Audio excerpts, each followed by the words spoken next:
तो भाई finally India खेलने जा रहा है वर्ल्ड कप से पहले अपनी आखिरी ओडीआई सीरीज ऑस्ट्रेलिया के अगेंस्ट। एंड रिसेंटली इस सीरीज के लिए अपनी स्क्वाड रिलीज हुई थी जिसमें विराट कोहली, रोहित शर्मा, हार्दिक पांड्या और कुलदीप यादव मिसिंग थे। अब इस पूरे सिलेक्शन पे एक वीडियो ऑलरेडी मैं बना चुका हूं जिसपे हम डिस्कस कर रहे हैं कि क्यों इन प्लेयर्स को सिलेक्ट नहीं किया गया और क्या वो फेयर था या नहीं था। लेकिन आज की वीडियो में हम प्लेइंग 11 देखने वाले हैं जो ऑस्ट्रेलिया के अगेंस्ट खेल सकती है पहले दो ओडीआईज में एटलीस्ट, क्योंकि तुम्हें पता है भाई काफी नए एडिशंस हुए हैं स्क्वाड में। अभी भी नहीं पता कि अश्विन, तिलक, सूर्या, सुंदर ये सब कहां खेलने वाले हैं। और एंड में थोड़ी इधर उधर की न्यूज भी देख लेंगे, जैसे कि वर्ल्ड कप की जो इंडिया के लिए नई जर्सी रिलीज हुई है उसकी थोड़ी स्नीक पीक दिखा दूंगा। बट हाँ, सबसे पहली और इंपॉर्टेंट न्यूज तो यही है कि भाई अपने सिराज मियां नंबर 1 ओडीआई रैंकिंग पे वापस आ चुके हैं। आई मीन फाइनल में ऐसी परफॉर्मेंस के बाद तो बनता था यार। और मुझे तो लगता था सिराज भाई कितने टाइम से नंबर 1 पे, बट नहीं, एक्चुअली में नंबर 9 रैंकिंग पे थे फाइनल जब खेल रहे थे। लेकिन जब 6 विकेट आई तो नंबर 1 पे आ गए। एंड इसीलिए क्योंकि सिराज भाई अच्छे फॉर्म में चल रहे तो हो भी सकता है कि ये लोग उनको फर्स्ट ओडीआई में रेस्ट दे दे। बट मुझे ऐसा लगता है कि तीनों मैचेस खिलाने चाहिए ताकि फुल प्रैक्टिस हो जाए। और अपनी इंडियन क्रिकेट टीम इस समय रैंकिंग से रूल कर रही है भाई, नंबर 1, नंबर 2 हर जगह यही हाल है। बट ठीक है भाई, हमें ये भी पता है कि रैंकिंग से कुछ ज्यादा फर्क पड़ता नहीं है। लिटरली अभी नंबर 1 ओडीआई टीम लास्ट आई थी एशिया कप में। कुछ याद आया बाबर भाई? अब देखो मेन टॉपिक पे आते हैं। मुझे लगता है इस इंडिया वर्सेस ऑस्ट्रेलिया की सीरीज में मेजरली 3 प्लेयर्स का टेस्ट होने वाला है। हर वर्ल्ड कप में बिना बुलाए आ जाने वाले अश्विन, अन्ना, इंजरी प्रोन सुंदर और ओडीआईज में फ्लॉप सूर्या भाई। दैट इज व्हाई मुझे लगता है इन तीनों प्लेयर्स को एटलीस्ट 2 ओडीआईज तो खेलने ही चाहिए इस सीरीज में। देखो मैंने लास्ट वीडियो में बताया था कि अश्विन और सुंदर को अक्षर पटेल का इंजरी रिप्लेसमेंट की तरह लाया गया है और हो सकता है इनमें से कोई एक सिलेक्ट हो जाए वर्ल्ड कप के लिए। बट अभी भी फर्स्ट चॉइस अक्षर पटेल ही रहेगी। लेकिन क्योंकि अश्विन और सुंदर हमें ऑफ स्पिन का ऑप्शन देते हैं इसीलिए इनको खिलाना जरूरी है अभी। अब देखो मेरी प्लेइंग 11 देखो तो टॉप पे क्योंकि रोहित शर्मा मिसिंग है तो शुभमन गिल के साथ आ जाता है ओपनिंग पे ईशान किशन। कूल है, सॉर्टेड है, कोई दिक्कत नहीं है। इन्होंने हमें एशिया कप फाइनल में भी जिताया था, पहले भी ओपन कर चुके हैं वेस्ट इंडीज सीरीज में, ऐसा कोई टेंशन वाली बात नहीं है। हाँ देखो एक कंसर्न मुझे इससे बस ये होगा कि भाई ईशान अपनी मेन नंबर 5 पोजीशन पे नहीं खेल पाएगा जहां पे वो एक्चुअली खेल रहा है अभी। बट कोई बात नहीं, क्योंकि हमें ज्यादा से ज्यादा प्लेयर्स खिलाने हैं इस सीरीज में, इसीलिए ईशान टॉप पे ही सही है अभी के लिए। वैसे एक स्क्वाड बन सकती है जिसमें हम ऋतुराज से ओपनिंग करवाए गिल के साथ और ईशान को नंबर 5 पे खिलाए, वो हम थोड़ा बाद में देखेंगे। इन दोनों के बाद आती है नंबर 3 की पोजीशन जहां से ऑब्वियसली अपने किंग कोहली मिसिंग होंगे और उनको रिप्लेस करना आसान तो नहीं है, लेकिन श्रेयस अय्यर इस सीरीज में मेरे को लग रहा है यहाँ पे खेलने चाहिए। देखो अभी तक ढंग से खेला नहीं है, गेम टाइम की जरूरत है। एंड क्योंकि प्लेयर फुल्ली फिट है अब तो आई थिंक तीनों मैचेस तो खेलने चाहिए इसको। आई थिंक टॉप 3 सॉलिड है और उसको और सॉलिड करने नंबर 4 पे कैप्टन केएल राहुल है। भाई ऑनेस्टली यार राहुल भाई का रिडेम्पशन अलग ही लेवल पे रहा है। पहले फॉर्म खराब हुआ, इतना ज्यादा क्रिटिसिज्म मिला, फिर वाइस कैप्टनसी भी छीन ली गई एंड फिर इंजरी की वजह से बंदा टीम से बाहर। लेकिन जब से पाकिस्तान के अगेंस्ट वो कमबैक वाली सेंचुरी आई है, अलग ही भरोसा आ गया राहुल भाई पे। कैप्टनसी तो वापस आ ही गई है और जो केएल राहुल पे जोक बनाते थे वो खुद जोक बन के रह गए।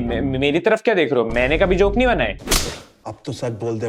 खैर आगे बढ़ते हैं। नंबर 5 पोजीशन सबसे ज्यादा इंपॉर्टेंट, क्योंकि इस पोजीशन पे खेलने वाला है द मेन मैन जिसके लिए सीरीज रिडेम्पशन से कम नहीं है। ऑब्वियसली सूर्या भाई की बात कर रहा हूं क्योंकि लास्ट टाइम 3 डक्स आए थे इसी टीम के अगेंस्ट खेल के, इतनी बेइज्जती हुई थी। अब तो भाई टाइम आ चुका है दिखाने का। हम जानते हैं अभी तक रिकॉर्ड एकदम फ्लॉप रहा है, मैंने खुद अपनी वीडियोस में बहुत क्रिटिसाइज करा है, लेकिन कैप्टन और कोच को भरोसा है तो भाई अपने को भी दिखाना ही पड़ेगा। And let's just hope Surya भाई परफॉर्म्स इन दिस सीरीज। अब इतना हो गया है तो एक और चांस सही, इसीलिए आई एम एक्सपेक्टिंग कि सूर्या भाई से एटलीस्ट 2 बड़ी इनिंग्स तो इस सीरीज में निकल के आए। सेंचुरी आ जाए तो बहुत बड़ी बात है, लेकिन एक आध क्रेजी 50 तो आनी चाहिए और वो 360 डिग्री वाला प्लेयर जो नंबर 1 T20 रैंक्ड है इस समय वो दिखाई दे हमें एटलीस्ट। वैसे भी देखो it's sad but it's true कि अब संजू भाई के लिए तो कोई भी जगह नहीं है किसी भी टीम में। हमें तो एक्सेप्ट कर ही लेना चाहिए क्योंकि संजू भाई ने खुद ही एक्सेप्ट कर लिया। उनकी इंस्टाग्राम पोस्ट ही इतनी सैड थी भाई, उससे ही पता लग रहा है। एंड इसी वजह से मुझे पर्सनली ऐसा लगता है कि भाई अगर स्काई अभी भी परफॉर्म नहीं करता ना इन 3 ओडीआईज में तो फिर सवाल उठने चाहिए। मूविंग ऑन, नंबर 6, 7, 8 3 ऐसी पोजीशन जिसपे मैं बहुत बड़ा गैम्बल खेलने वाला हूँ। जडेजा, वॉशिंगटन सुंदर और अश्विन। आई नो बहुत क्रेजी सिलेक्शन है, कोई भी इसमें से प्योर बैट्समैन नहीं है। ये तीनों स्पिनिंग ऑलराउंडर्स है और मामला रिस्की हो सकता है, लेकिन मैं चाहता हूँ ये तीनों इसलिए खेले ताकि इन तीनों की बैटिंग का टेस्ट हो। देखो अगर अश्विन और सुंदर को टेस्ट करना है तो फिर यही एक चारा बच जाता है और जड्डू भाई का भी टेस्ट ऐसे ही होगा क्योंकि उनकी बैटिंग कुछ खास नहीं चल रही, मैंने अपनी पिछली वीडियो में बताया था तुम्हें। एंड अगेन मैं यही कहूंगा कि अगर सूर्या भाई इस सीरीज में नहीं चलते तो अश्विन या सुंदर जो भी अच्छा खेलता है उससे भी रिप्लेस किया जा सकता है क्योंकि दोनों अच्छे ऑप्शंस हैं जो कि हमें ऑफ स्पिन देते हैं, जो कि हमारी टीम से मिसिंग है। अब देखो आई नो हमारी प्योर बैटिंग 5 पे ही आके खत्म हो जा रही है, बट इसी वजह से तो सूर्या, अश्विन, जडेजा और सुंदर जैसे बैट्समैन परफॉर्म करेंगे जब उन पे प्रेशर पड़ेगा एक्चुअल बैटिंग करने का। एंड मुझे ऑनेस्टली फर्क नहीं पड़ने वाला अगर हम ये सीरीज 3-0 भी हार जाए,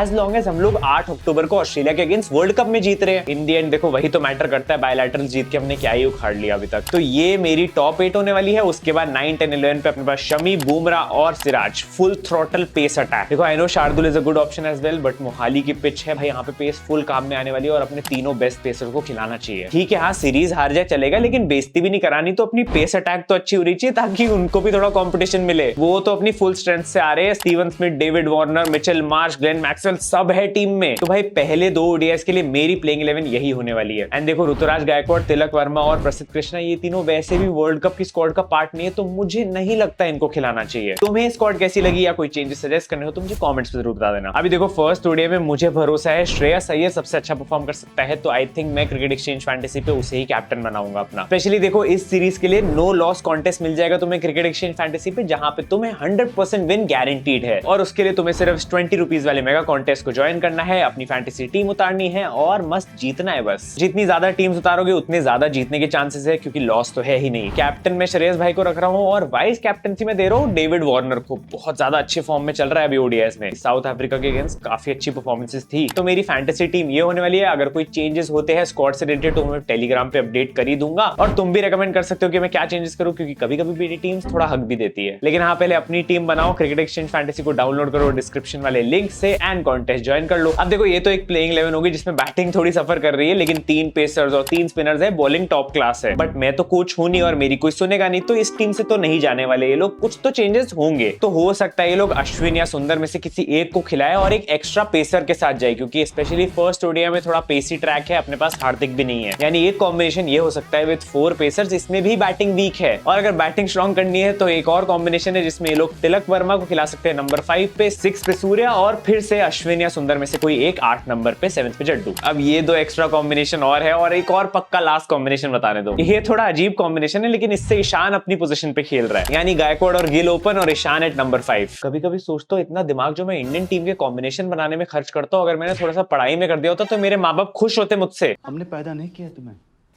गलती से आ गया तू गलती से। बट फिर भी देखो मुझे अपनी प्लेइंग 11 बेस्ट लग रही है। बाकी तुम लोग भी अपनी प्लेइंग 11 कमेंट्स में बताना, ताकि थोड़ा सा और आइडिया मिल जाए और अपने को और कॉम्बिनेशन मिलते रहे। बंद करो, हाथ जोड़ के मैं मोदी साहब से गुजारिश करता। अब थोड़ा इससे हट के बात करें तो भाई वर्ल्ड कप का नया सॉन्ग रिलीज हुआ है, जिसमें रणवीर सिंह भी है और चहल भाई की वाइफ धनाश्री भी है। दोनों मस्त ठुमका लगा रहे हैं, एंड आई मस्ट से कि ये सॉन्ग एकदम टट्टी है। देखो जिसने नहीं सुना अच्छा है भाई, अपने कान को बचा लो, बट अगर फिर भी सुनना है तो मेरे टेलीग्राम पे आके सुन लेना। लेकिन भाई नहीं यार, दे घुमा के कितना बढ़िया सॉन्ग हुआ करता था, इतना बड़ा क्लासिक सॉन्ग है वो, अभी भी सुन के मजा आ जाता है। उसको मैच करना तो दूर, ये तो और वर्स हो गए हैं भाई। पूरे गाने में कोई भी क्रिकेटर नहीं दिख रहा है, कोई बैट्समैन बॉलर किसी का आता पता नहीं है, लग रहा है कुछ क्रिकेट से रिलेशन ही नहीं है, बस एक्टर और इन्फ्लुएंसर आके मस्त नाच रहे हैं। देखो दे घुमा के तो क्लासिक है, लेकिन मेरा फेवरेट अभी भी है 2015 वर्ल्ड कप वाला song, it's time for us वाला था। उसको सुन के अभी भी एकदम गूज़बम्स आ जाते हैं, अलग ही वाइब देता है यार क्रिकेट की। इससे बढ़िया तो भाई एडिडास का थीम सॉन्ग आया है 3 का ड्रीम, जो हमारी नई इंडियन जर्सी भी रिवील करता है स्पेशल वर्ल्ड कप के लिए। ज्यादा चेंजेस तो नहीं है, बट एक अच्छा और इंटरेस्टिंग चेंज हुआ है कि यहाँ पे जो 3 व्हाइट स्ट्राइप्स है उसको रिप्लेस कर दिया गया है ट्राई कलर से, जो कि अपने इंडियन फ्लैग को रिप्रेजेंट करेगा लिटरली अपने प्लेयर्स के कंधों पे। Full feeling proud. रोहित और कोहली भी इस सॉन्ग में और कुछ ज्यादा ही जोश में लग रहे हैं। इतनी मेहनत क्यों करा रहे हो इनसे, इनको तो रेस्ट देना था ना, मत कराओ ना 1-2 एड्स, यही सब तो कराने लेके गए उनको। खैर ये सॉन्ग भी तुम्हें मेरे टेलीग्राम पे मिल जाएगा, ज्वाइन कर लेना और बताना कि कौन सा सॉन्ग तुम्हें बेटर लगा और ये सॉन्ग्स कैसे लगे तुम्हें। वैसे एक सैड न्यूज है अपने विराट भाई के लिए, सुनने में आ रहा है कि पाकिस्तान वर्ल्ड कप की स्क्वाड से शादाब खान को ड्रॉप कर देगी। यार वर्ल्ड कप में हैशटैग वीरदा भी नहीं देखने को मिलेगा हमें। दोनों में इतना प्यार है, इतना पारिवारिक माहौल है, इसको हटा दोगे तो कोहली भाई तो और गुस्सा हो जाएंगे पाकिस्तान पे भाई। फिर तो 14 तारीख को डबल सेंचुरी आएगी सीधा। वैसे भी नसीम शाह भी रूल्ड आउट है। अब एक फाइनल प्रेडिक्शन ले लेते हैं। ऑस्ट्रेलिया के प्लेयर्स को साइड करें तो भाई मेरे हिसाब से इंडिया से हाईएस्ट रन गेटर इस सीरीज में ईशान किशन हो सकता है, और मैक्सिमम विकेट्स बुमराह भाई। Players to watch out for Surya, Sundar and Ashwin. And अगर मुझसे पूछो कि इस सीरीज में कौन अच्छा नहीं खेलेगा, तो मुझे अभी भी सॉरी टू से लग रहा है कि सूर्या भाई वो हो सकते हैं, क्योंकि उनकी पास्ट परफॉर्मेंसेस अच्छी नहीं रही है। बट आई वांट कि सूर्या भाई मुझे रॉन्ग प्रूफ करे और सीरीज में मस्त रन मार दे यार। सूर्या भाई एक 37 बॉल सेंचुरी मेरे मुंह पे देके मारो यार। एंड इन द एंड में यही कहूंगा कि ऑस्ट्रेलिया ये सीरीज 2-1 जीत सकती है, बट अपने को फर्क नहीं पड़ता, अपने को बेंच स्ट्रेंथ टेस्ट करनी है। खैर मैं तो वेट कर रहा हूँ थर्ड ओडीआई की, जिसमें रोहित और कोहली वापस आएंगे और इंडिया को मैच जिताएंगे आराम से। और अगर तुम भी मेरी तरह क्वेश्चन कर रहे हो कि विराट कोहली को स्क्वाड में इंक्लूड क्यों नहीं किया गया, तो ये वाली वीडियो जाके देख लेना। क्रिकेट एक्सचेंज फैंटेसी पे कॉन्टेस्ट ज्वाइन करना मत भूलना, डिस्क्रिप्शन में लिंक है। मिलते हैं अगली वीडियो में। Thank you so much for watching, love you all, bye bye.